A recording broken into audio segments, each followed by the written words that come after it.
Welcome to Chalk Talk, your source for Buckeye Athletic news, updates, and analysis. I'm Maddie Spielman alongside Andrew Todd Smith, and today we are joined by someone very near and dear to my heart. Please welcome former Ohio State Buckeye and NFL linebacker, and now current ESPN analyst, and my dad, Chris Spielman. Welcome to the show. Thank you. I'm excited to be here. Thank you for joining us for sure. Well, let's get right into it. So this past weekend was the spring game, so we have to obviously talk quarterbacks. And Cardale Jones was actually the only quarterback to remain healthy and taken reps within recent months, of course, with Braxton Miller and JT Barrett still recovering from injury. So Coach Urban Meyer has declared the competition for the quarterbacks to be an open one. So how do you see this specific competition playing out? Well, I mean, that's the question that I get asked a lot, not only from national news. Everybody wants to know. We even heard Kelly from Notre Dame talk about the situation, the quarterback situation at Ohio State. Look, for me, what Cardale Jones did was unbelievable. I mean, you win a Big Ten national championship game, the semifinals in the national championship, and he played at such a high level.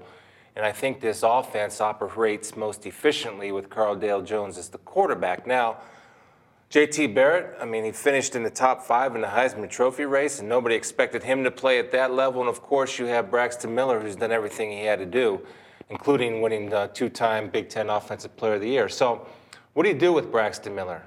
Well, if I'm Braxton Miller, he's made it clear that he wants to be a starting quarterback in the NFL.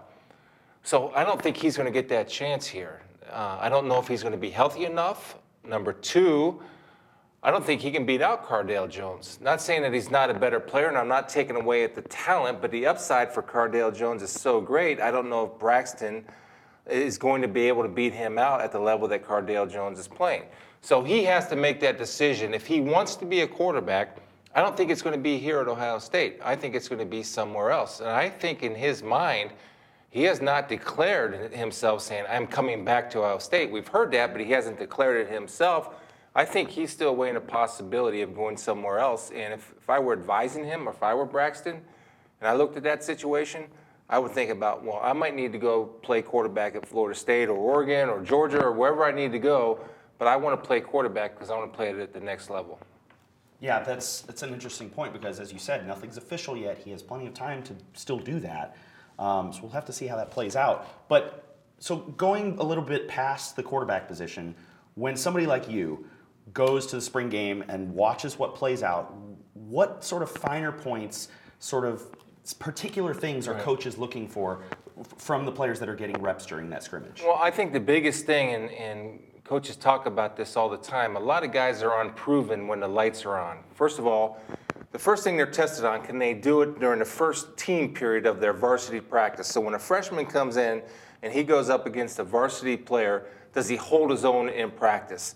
Well, then the evaluation comes in an inter-squad scrimmage, and now for them, a lot of these kids, the first time that they've played in front of 99,000 people or 100,000 people, how are they going to respond to that pressure? Are they going to be able to think? Are they going to be able to relax? So the one thing I would look for, say I'm the receivers coach, and I know that a route has to be run at 9 yards for the timing of the offensive play to work. Well, if that receiver cuts his route off at 8 yards, that means to me he's not performing under pressure. He's not executing the details that he needs to execute when the lights are on. Another example would be the offensive lineman. Offensive line is a very detailed position.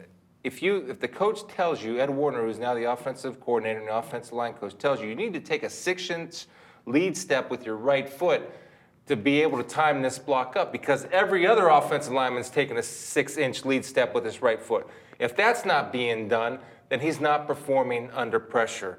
The final thing that I would look at is the effort of kids, because a lot of times during the game, kids get caught up and they get so excited and they run out of gas.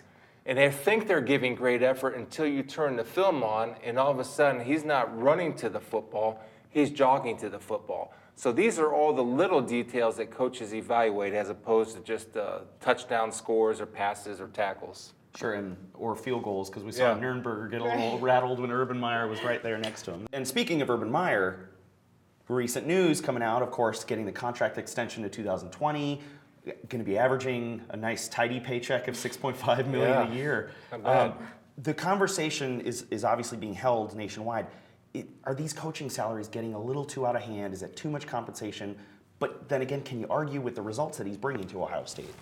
Well, I look at it like this: what's your worth? Well, obviously, Urban Meyer had a track record coming in here. It cost a lot of money to hire Urban Meyer away from ESPN, which he was my partner in the booth.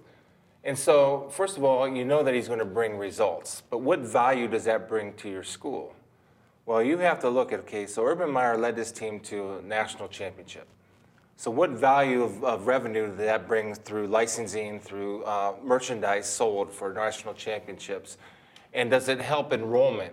For example, you guys remember when Appalachian State beat Michigan?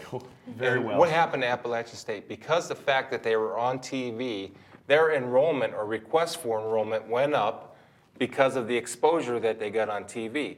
So I'm of this belief that as long as television money is so big in college football, and it's only going to get bigger with the college playoff, that these coaches who produce results deserve the amount of money that they get.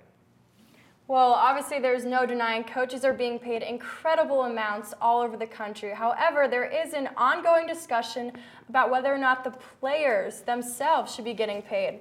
How should the NCAA address this? Well, I never used to be a proponent of stipends or players getting paid, but then I started looking at some of the money that's being made off of players. Now, I'm not a guy that says, okay, each guy on the team gets $10,000.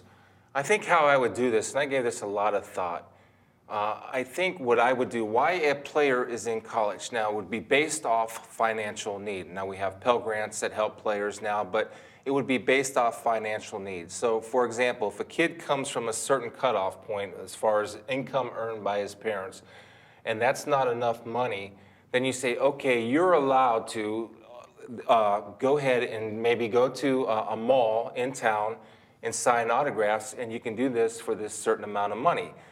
Well, let's say, for example, like me coming through school, my parents didn't have a lot of money, but they were able to send a certain amount, but maybe I didn't meet that financial need. So Chris, I want to be able to go to the mall and sign these autographs.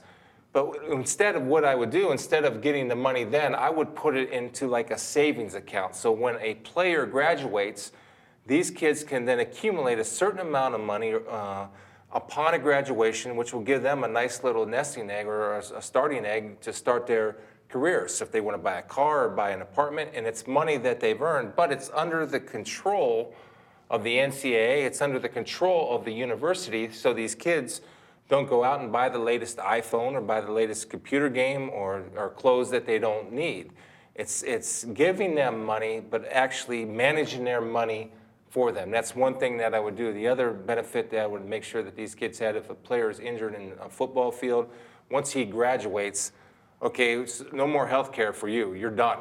So maybe some type of insurance policy like a COBRA platform, which can carry for 5 years or 6 years until he's established in the workplace or establishes some type of health insurance himself, that the university would be obligated to take care of him physically through insurance, that he would get the necessary care that he needs. So I think there's a place for it. I think the NCAA is going that direction. In fact, Urban was a big push this year when he put up a fuss about the parents being able to travel to games. Right. Mm-hmm.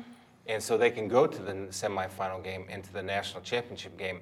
And without the power of Urban Meyer, without the power of that $6.5 million coach, that never would have happened. If the coach at Eastern Michigan or OU or Miami or Toledo or whoever said, hey, I want my kids' parents to come to the game, they wouldn't even listen to him. But when you have a guy with the voice that Urban has, that got done. And I think you'll start to see incremental, slow changes, and the NCAA is moving in that direction, as it should.